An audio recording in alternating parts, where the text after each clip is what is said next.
நீதிமான்களின் பேரோடு ஜீவ புஸ்தகத்தில் அவர்களுடைய பெயர் எழுதப்படாது இருப்பதாக. அப்படி என்றால் நீதிமான்களுடைய பெயர்கள் தான் ஜீவ புஸ்தகத்தில் இருக்குமாம். நீதிமான்களுடைய பெயர்கள் தான் ஜீவ புஸ்தகத்தில் எழுதப்படுமாம். யார் நீதிமான்? இது ஒரு கேள்வி. இதை நான் எப்பவுமே அடிக்கடி நாம் இதை பற்றி சொல்லிக் கொண்டிருக்கிறேன். நானும் நிறைய மக்கள் இதை பற்றி தெரிந்து கொள்ள வேண்டும்.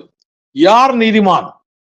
ரட்சிக்கப்பட்ட, மறுபிறப்பு அடைந்த, புது சிருஷ்டியான அத்தனை பேருமே நீதிமான் என்று வேதம் சொல்லுகிறது. ரோமர் 3 அதிகாரம் 23, 24, 1 கொரிந்தியர் 6:11, ரோமர் 5:1, ரோமர் 10:9, 10 இப்படி பல வசனங்களை பார்க்கலாம்.